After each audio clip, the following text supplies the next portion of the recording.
Hello everyone. आज से हम यूनिट सेकंड स्टार्ट करते हैं इस लेक्चर से। तो पहले हम सबसे पहले एक ओवरव्यू लेंगे क्विक सा कि यूनिट सेकंड में हमें कवर क्या क्या करना है। तो ये रही हमारी यूनिट सेकंड, जिसमें पहले हम पढ़ेंगे फिनॉल्स, फिर हम पढ़ेंगे एरोमेटिक अमीन्स, फिर हम पढ़ेंगे एरोमेटिक एसिड्स। फिनॉल्स के अंदर हमें एसिडिटी ऑफ फिनॉल पढ़ना है, effect of substituents on acidity पढ़ना है, क्वालिटेटिव टेस्ट पढ़ना है, structure and uses of phenol, cresol, resorcinol and naphthols. ठीक है, तो हम बेसिकली फोकस उसी चीज़ पे करेंगे जो हमारे सिलेबस में ज़्यादा पूछी गई है, राइट। और क्योंकि हमें यहाँ पर एस्ट्रिक साइन दिखाई दे रहा है फिनॉल्स, एरोमेटिक अमीन, तो जहाँ जहाँ आपके सिलेबस में एस्ट्रिक साइन है, इसका मतलब इसकी जर्नल जो प्रिपरेशन है और जो मैकेनिज्म है वो भी हमें थोड़ा उसको भी कवर करना होगा। यहाँ पर लिखा हुआ है ऊपर आपके सिलेबस में, general method of preparation and reaction of compounds हमें इसमें डिस्कस करने होंगे। ठीक है, तो हम शुरू करते हैं आज के लेक्चर में फिनॉल से, राइट। तो अगर बेंजीन के ऊपर आपको यहाँ पर हाइड्रोक्सी ग्रुप दिख रहा है, तो हम कह सकते हैं कि वो कंपाउंड क्या है, फिनॉल है। ठीक है, तो फिनॉल है तो और क्या बोल सकते हैं उसे, हाइड्रोक्सी बेंजीन। ठीक है, तो इसको क्या बोल सकते हैं, हाइड्रोक्सी बेंजीन, राइट। अब जैसे नॉर्मली आपने अल्कोहल्स में पढ़ा था कि अल्कोहल्स क्या मोनोहाइड्रिक और पॉलीहाइड्रिक होते हैं according to the number of OH group. मतलब अगर एक OH ग्रुप है तो मोनोहाइड्रिक हो गए, और मल्टीपल OH ग्रुप हैं वहाँ पर तो पॉलीहाइड्रिक होंगे। तो और क्या होंगे, सब्स्टिट्यूटेड फिनॉल्स भी हो सकते हैं। तो हम कुछ एग्जांपल्स देख लेते हैं सब्स्टिट्यूटेड फिनॉल्स के एंड पॉलीहाइड्रिक फिनॉल्स के, राइट। तो ये हमारे पास कुछ एग्जांपल्स हैं जिसमें से जहाँ पर भी कोई और ग्रुप लगा हुआ है, जैसे CH3NO2 लगा हुआ है, तो ये तो हमारे हो जाएंगे किस टाइप के, सब्स्टिट्यूटेड फिनॉल्स हो जाएंगे। और जहाँ पर देखिए एक OH से ज़्यादा OH हमें दिखाई दे रहे हैं एक बेंजीन रिंग के ऊपर, तो वो हमारे हो जाते हैं पॉलीहाइड्रिक फिनॉल्स। ठीक है, तो पॉलीहाइड्रिक कंपाउंड्स ये हैं हमारे। अब देखिए क्रिसॉल किसे कहेंगे, क्रिसॉल जहाँ पर ऑर्थो पोजीशन पे CH3 लगा है उसे ऑर्थो क्रिसॉल कहते हैं। ठीक है, पैरा पोजीशन, क्योंकि अगर ये पहली पोजीशन माने तो ये ऑर्थो ही मेटा हुआ, ये पैरा हुआ, तो यहाँ पैरा पे नाइट्रो लगा हुआ है तो पैरा नाइट्रोफिनॉल हो गया ये। यहाँ पर दो हाइड्रोक्सिल ग्रुप हैं, तो हाइड्रोक्सिल ग्रुप के दो हैं इसलिए इसको, और जो ग्रुप है वो ऑर्थो पोजीशन पे ही लगा हुआ है दूसरा, तो कैटेकॉल कहलाता है ये। यहाँ पर मेटा पोजीशन पे लगा हुआ है हाइड्रोक्सिल ग्रुप, तो ये रिसोर्सिनॉल होता है। और पैरा पोजीशन पे यानी ऑपोजिट पोजीशन पे जब दो हाइड्रोक्सिल लगे हुए होते हैं तो वो कहलाता है क्विनॉल, राइट। तो ये तो कुछ टाइप्स थे। अब हम फिनॉल्स की कुछ प्रॉपर्टीज के बारे में पढ़ लेते हैं। तो पहली प्रॉपर्टी जो फिनॉल की होती है, most pure alcohols are colourless liquids और सॉलिड्स। कभी कभी क्या होता है, रियल टिंट दिखाई देता है ऑक्सीडेशन प्रोडक्ट्स की वजह से। ठीक है, तो जब ऑक्सीडेशन हो जाता है इन प्रोडक्ट्स में तो क्या होता है, टिंट सा कलर दिखाई देता है। और फिनॉल को जब आप नॉर्मली फिनॉल्स को आप देखेंगे तो उनमें खुद ही एक कार्बोलिक ऑर्डर होती है। ठीक है, कार्बोलिक एक स्मेल टाइप की आती है जो कि फिनॉल को ऐसे ही हाईली टॉक्सिक बनाती है। ठीक है, और क्या है, जो बॉइलिंग पॉइंट होते हैं फिनॉल के वो हायर होते हैं। अब देखिए इसका भी हम देखेंगे कि क्यों बॉइलिंग पॉइंट हायर होते हैं फिनॉल के। ठीक है, तो कुछ फिनॉल्स होते हैं जैसे कि ऑर्थो आइसोमर है, तो ऑर्थो आइसोमर होगा उसकी वॉलेटिलिटी ज़्यादा होगी। जहाँ हमने अभी ऑर्थो कंपाउंड देखे ना, ये देखिए ऑर्थोक्रिसॉल देखा, तो ऐसे कंपाउंड्स की क्या होगी, वॉलेटिलिटी ज़्यादा होगी, ठीक है, वॉलेटाइल होगा ज़्यादा ये। लेकिन ऐसे कंपाउंड जिनमें इंट्रा मॉलिक्यूलर हाइड्रोजन बॉन्डिंग बन जाती है, फॉर एग्जांपल हम देखते हैं पैरानाइट्रोफिनॉल को देख लेते हैं, ये ऐसे बना लेंगे,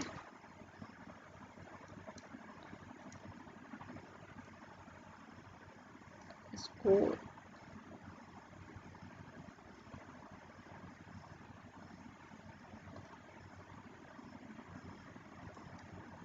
OH, यहाँ हम नाइट्रोजन ऐसे लगा के डबल बॉन्ड ओ, ऑक्सीजन ऐसे दिखा सकते हैं, ठीक है, इसका OH इधर होगा, फिर एक और पैरानाइट्रोफिनॉल बना लेंगे,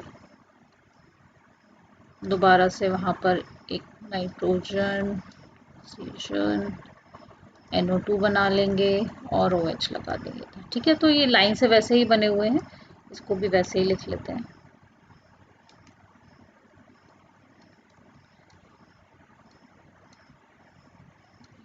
तो होता क्या है कि यहाँ पर जो पैरानाइट्रोफिनॉल नॉर्मल फॉर्म में प्रेजेंस में है, तो होता क्या है कि ये जो हाइड्रोजन और ऑक्सीजन होता है, इस एंड से और इस एंड से ये क्या करते हैं, हाइड्रोजन बॉन्डिंग बना लेते हैं। जस्ट हाइड्रोजन बॉन्डिंग बनती है और इतनी स्ट्रॉन्ग बॉन्डिंग नहीं होती है, लेकिन फिर भी क्या होता है, हाइड्रोजन बॉन्डिंग बनने की वजह से इनका जो बॉइलिंग पॉइंट होता है वो हाई हो जाता है। इसीलिए जितने पैरा आइसोमर्स होते हैं, तो पैरा आइसोमर्स में क्या होता है, हायर बॉइलिंग पॉइंट देखने को मिलता है, राइट। तो ये हाइड्रोजन बॉन्डिंग ना हमें कई जगह पर देखने को मिलती है। इससे जो फिनॉल की प्रॉपर्टी होती है उसमें कई जगह पे डिफरेंस आ जाता है। जैसे हम अल्कोहल्स में पढ़ते थे, इसीलिए जो फिनॉल्स हैं उनका बॉइलिंग पॉइंट भी हाई हुआ अल्कोहल से, ठीक है, नॉर्मल जो हम अल्कोहल पढ़ते चले आ रहे थे। जैसे कि फिनॉल का अगर हम बॉइलिंग पॉइंट की बात करें तो 182 डिग्री सेल्सियस अराउंड होता है, लेकिन वहीं हम अगर साइक्लोहेक्सेनॉल की बात करें, ठीक है, साइक्लोहेक्सेनॉल, ध्यान दीजिए मेरे वर्ड्स पे, तो वो होता है 162 डिग्री सेल्सियस। तो ऑब्वियसली जो फिनॉल का है वो हाइड्रोजन बॉन्डिंग की वजह से बॉइलिंग पॉइंट जो होता है वो थोड़ा हाई हो जाता है, ठीक है। इसकी नेक्स्ट प्रॉपर्टी के बारे में अगर हम पढ़ें, ये क्वेश्चन बहुत बहुत कॉमन है, बहुत जगह पूछा जाता है कि जो पैरानाइट्रोफिनॉल है वो मोर सॉल्युबल होता है वाटर में देन ऑर्थोनाइट्रोफिनॉल, ठीक है। तो पैरानाइट्रोफिनॉल क्यों ज़्यादा सॉल्युबल है वाटर में, उसका भी यही रीज़न है कि due to the presence of intramolecular hydrogen bond, ठीक है। यहाँ पर आप चाहो तो लिख भी लो, ड्यू टू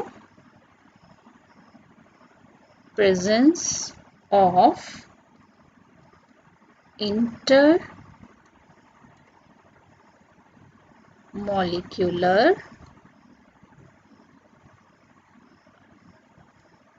हाइड्रोजन बॉन्ड्स, ठीक है।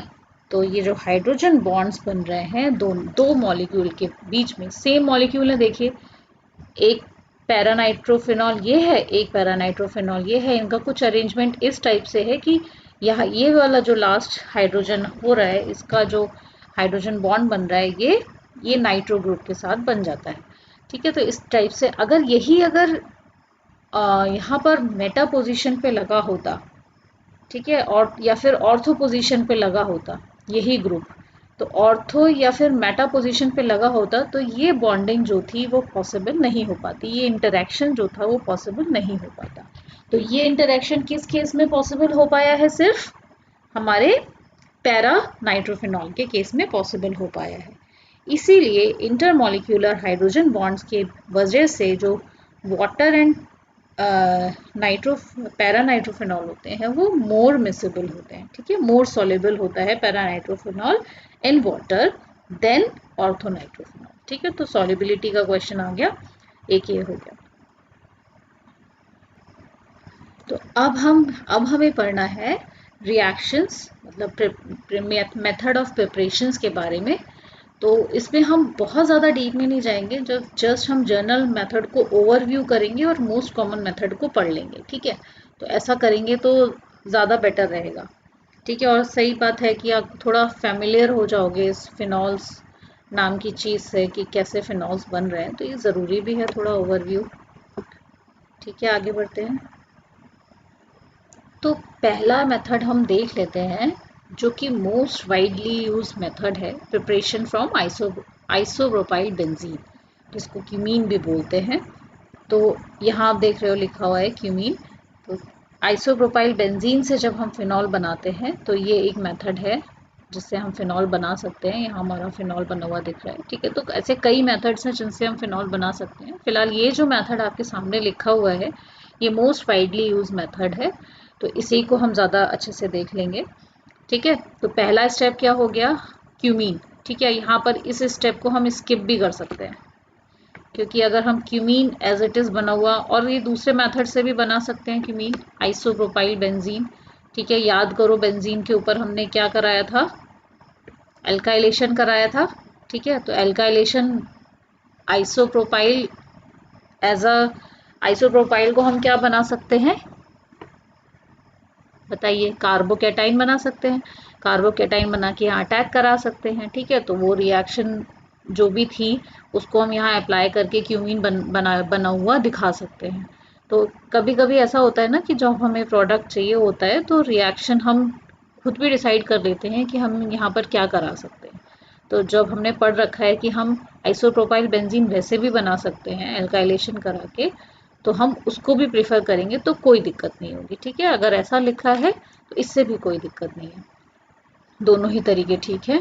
आप चाहो तो इसमें इस वाले स्टेप को स्किप भी कर सकते हो, क्योंकि डायरेक्ट हम मेथड में ये भी यही लिख रहे हैं कि प्रिपरेशन फ्रॉम आइसोप्रोपाइल बेंजीन या क्यूमीन, ठीक है। तो यहाँ से भी स्टार्ट कर सकते हैं। तो जब हम क्यूमीन का एयर ऑक्सीडेशन कराते हैं, ठीक है, तो क्या होता है, पहले एयर ऑक्सीडेशन कराया जाता है, फिर HCl, यहाँ ये क्यों लिखा हुआ है H+ H2O की प्रेजेंस में, यानी कि ये क्या होगा, इसका मतलब है dilute acid, acid strong acid diluted form में, ठीक है। ऐसा एसिड जो कि अपना H+ आयन दे दे और डाइल्यूटेड फॉर्म में हो। तो यहाँ पर हम डाइल्यूट HCl लेते हैं, ठीक है, नॉर्मली।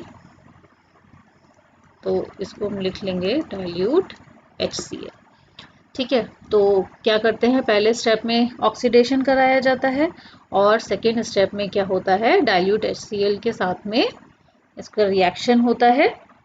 तो पहले स्टेप में क्या बन जाता है हमारा, देखिए कार्बोक्सिलिक एसिड बन गया यहाँ पर, ठीक है। यहाँ दिख रहा होगा आपको डबल बॉन्ड COOH बन गया है। उसके बाद जब एसिड से रिएक्शन होती है तो हमारा यहाँ पर एक तो फिनॉल मिल गया, हमें फिनॉल मिल गया, और दूसरा हमें मिल जाता है एसीटोन। अब इसकी रिएक्शन मैकेनिज्म अगर हम उसके चक्कर में जाएंगे, वैसे इतनी टफ नहीं है, आप अपने आप भी बना सकते हो, लेकिन ज़रूरत नहीं है। जितनी ज़रूरत होती है उस समय हमें उतना ही अभी पढ़ना है, ठीक है। तो फिलहाल ये प्रिपरेशन हो गया, आपकी फिनॉल बन गया है हमारे पास, एक तरीका ये हो गया। अब हम दूसरा तरीका देख लेंगे। तो नेक्स्ट हमारा मेथड है डो प्रोसेस, ठीक है। डो प्रोसेस में क्या होता है कि क्लोरोबेंजीन जो होता है, क्लोरोबेंजीन से हम फिनॉल बनाते हैं। ये बहुत सिंपल सी रिएक्शन है, ये भी इसमें क्लोरोबेंजीन ले लिया, ठीक है, क्लोरोबेंजीन ले लेते हैं। उस क्लोरोबेंजीन को हम एक्वस NaOH से हीट की प्रेजेंस में, कुछ एटमॉस्फेरिक प्रेशर होता है उसको भी मत ध्यान दीजिए ज़्यादा, हीट कराते हैं, ठीक है। इसका टेम्परेचर 350 डिग्री सेल्सियस अराउंड होता है, दैट ऑल्सो डजेंट मैटर, इतना काफ़ी है। उसके बाद क्या बनता है यहाँ पर, ONA, ठीक है, Na पॉजिटिव होगा, राइट। नेक्स्ट स्टेप में वही आ गया हमारे पास डाइल्यूट एसिड, ऐसे लिख लेंगे हम इसको, कोई भी डाइल्यूट एसिड होगा उसकी प्रेजेंस में क्या होगा, ये हमारा बन जाता है फिनॉल, H। ठीक है, ये जो बीच में हमारा एक ये प्रोडक्ट बना है इसको कहते हैं सोडियम फिनॉक्साइड, राइट। तो एक रिएक्शन हमारी ये हो गई, दो प्रोसेस से बनता है, जिसमें हाइड्रोलिसिस होती है क्लोरोबेंजीन की। यहाँ हाइड्रोलिसिस हो रही है, ठीक है, क्लोरोबेंजीन की। किसके साथ हो रही है? एक्वस NaOH के साथ at high temperature and pressure. उसके बाद उसका ट्रीटमेंट कराया जाता है डाइल्यूट HCl से और बन जाता है फिनॉल। ठीक है, एक हमारी ये हो गई रिएक्शन। तो एक मेथड तीसरा हमारे पास ये है, फ्रॉम सोडियम बेंजीन सल्फोनेट। अब होता क्या है, बहुत वेल नोन स्टेप लग रहा होगा ये आपको, सल्फोनेशन करा के आ रहे हो अभी पीछे लास्ट यूनिट में। ठीक है, तो फ्यूमिक H2SO4 आ गया बेंजीन पे, फ्यूमिक H2SO4 आ गया तो क्या मिला हमें? SO3। याद करिए कौन सा इलेक्ट्रोफाइल मिला था? SO3 इलेक्ट्रोफाइल मिला था। फिर लास्ट में जाते जाते वो हमें SO3H जो ग्रुप था वो बना के दे के चला गया। ठीक है, तो याद कर लेंगे वो रिएक्शन। तो यहाँ पर हमारे पास क्या बन गया? Benzene sulphonic acid, benzene sulphonic acid. ठीक है, बेंजीन सल्फोनिक एसिड को जब हम NaOH से रिएक्ट कराते हैं तो फिर अब देखो यहाँ पर क्या होता है ना, कई बार हम स्टेप दो दो दिखाते हैं। क्यों दिखाते हैं? स्टेप वाइज स्टेप दिखाई देने लगे कि पहले वो SO3 Na में कन्वर्ट हुआ, मतलब सोडियम बेंजीन सल्फोनेट में। इसको कहते हैं सोडियम बेंजीन सल्फोनेट। ठीक है, तो फिर उसके बाद फिर NaOH डाल के हम हीट कर रहे हैं। तो ऐसा थोड़ी हो रहा होगा कि पहले NaOH डाला, SO3 Na बन गया, उसके बाद दोबारा NaOH डाला, फिर Na लग गया। ऐसा नहीं है, ये वन पॉट सिंथेसिस भी होती हैं। ठीक है, एक ही पॉट में सब कुछ होता रहता है। तो जब हमें एक चीज़ मिल जाती है उसके बाद हमने कोई रिएजेंट ऐड किया, फॉर एग्जांपल ये जो स्टेप हैं दोनों, NaOH डाल रहे हैं, NaOH यूज़ कर रहे हैं यहाँ पे, इन स्टेप में अंतर इतना है कि पहले NaOH को डिज़ोल्व मतलब ऐड करके सोडियम बेंजीन सल्फोनेट हमारा बन गया होगा उस पॉट में। उसके बाद उसको जो भी उसका प्रोसीजर है उतने देर उसको रख के या जो करके भी क्या करा होगा, हमने उसे हीट किया होगा उसी NaOH के साथ में। ठीक है, तो क्या हुआ हमारा, ऊपर वाली रिएक्शन की तरह ये भी रिएक्शन है, इसीलिए मैंने वो ऑर्डर रखा है कि आपको याद रहे। यहाँ पर भी यही लिया था हमने, एक्वस NaOH लिया था, तो क्या बन गया था? ONA। ठीक है, तो यहाँ पर भी देखिए वही सेम बाद की रिएक्शन सेम आ गई है। ठीक है, यहाँ पर भी हमारा सोडियम फिनॉक्साइड बन गया है। सोडियम फिनॉक्साइड से फिर वही हो गया डाइल्यूट एसिड की प्रेजेंस में, यहाँ हमारा फिनॉल बन गया। ठीक है, तो ये हमारा तीसरा प्रिपरेशन का मेथड आपने पढ़ लिया है। हम बढ़ते हैं नेक्स्ट की तरफ। तो हमारा नेक्स्ट जो मेथड है वो है फ्रॉम बेंजीन डाइएज़ोनियम सॉल्ट। ठीक है, जहाँ पर एजो मतलब कि नाइट्रोजन से रिलेटेड है कंपाउंड। ठीक है, तो डाइएज़ो यानी दो नाइट्रोजन। तो यहाँ आप देख रहे हो कि डाइज़ोनियम सॉल्ट बन रहा है। ठीक है, तो बेंजीन डाइज़ोनियम सॉल्ट कौन सा सॉल्ट है? क्लोरीन का सॉल्ट है, तो इसे बेंजीन डाइज़ोनियम क्लोराइड कह देते हैं।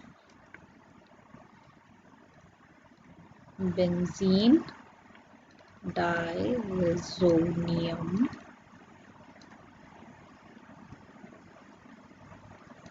Chloride, right. तो ये है, देखो अब इसको हम बनाते हैं एनालीन से, हम स्टार्ट करते हैं। एनालीन की जगह आप अगर आपने शुरू में बेंजीन ही पढ़ रखा है तो बेंजीन से भी स्टार्ट कर सकते हैं। उससे हमारा बन जाता है, बीच में नाइट्रोबेंजीन बनाएंगे पहले, और नाइट्रोबेंजीन से फिर एनालीन बनाते हैं। ठीक है, एनालीन बनाने के लिए यहाँ SnHCl ले सकते हैं, और नाइट्रोबेंजीन तो आपको पता ही है कैसे बनाएंगे।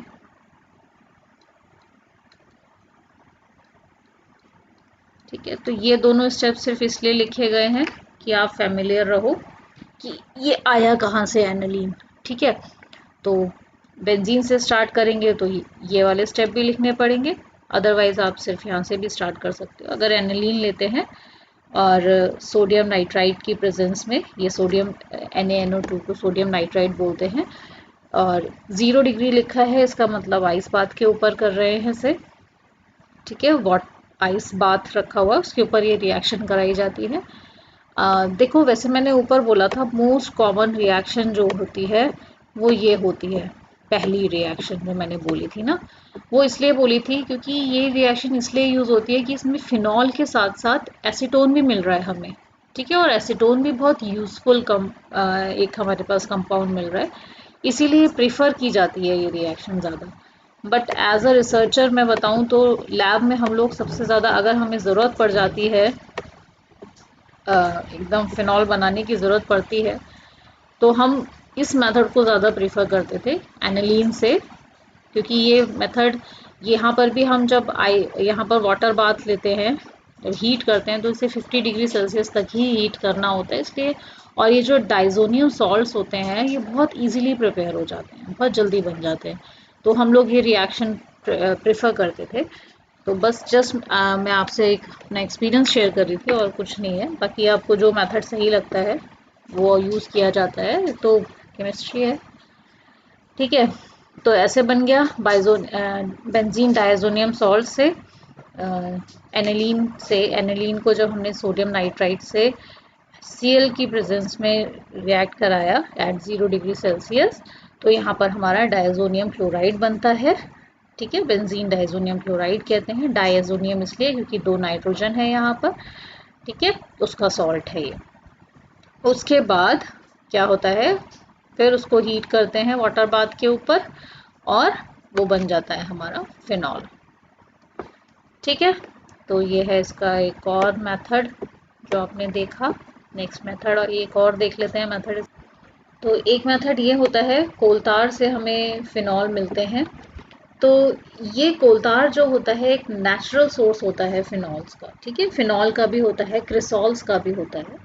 तो नेचुरल सोर्स ऑफ फिनॉल अगर हम पूछा जाए हमसे तो हम कहेंगे कोलतार, ठीक है। तो कोलतार में का जो कुछ प्रोडक्ट्स होते हैं उसको ट्रीट करवाया जाता है, रिकवर उसमें से फिनॉल रिकवर करने के लिए उस पूरे मिक्सचर को रिकवर ट्रीट कराया जाता है, कभी कार्बन डाइऑक्साइड वगैरह से, और इस तरह से हम उसमें से फिनॉल को रिकवर कर पाते हैं, मतलब निकाल पाते हैं, ठीक है। तो कोलतार में प्रेजेंट होता है फिनॉल। तो ये थे आपके मेथड्स ऑफ प्रिपरेशन, ठीक है। ये 4-5 मेथड हैं आपके जर्नल, और ये आपकी फिजिकल प्रॉपर्टीज ऑफ फिनॉल हो गए हैं। कल से हम मेन टॉपिक के बारे में डिस्कस करेंगे, दैट इज़ हमारा एसिडिटी ऑफ फिनॉल, जो नेक्स्ट टॉपिक आता है। तब तक के लिए इसको पढ़िए और good bye, have a nice time, all the best.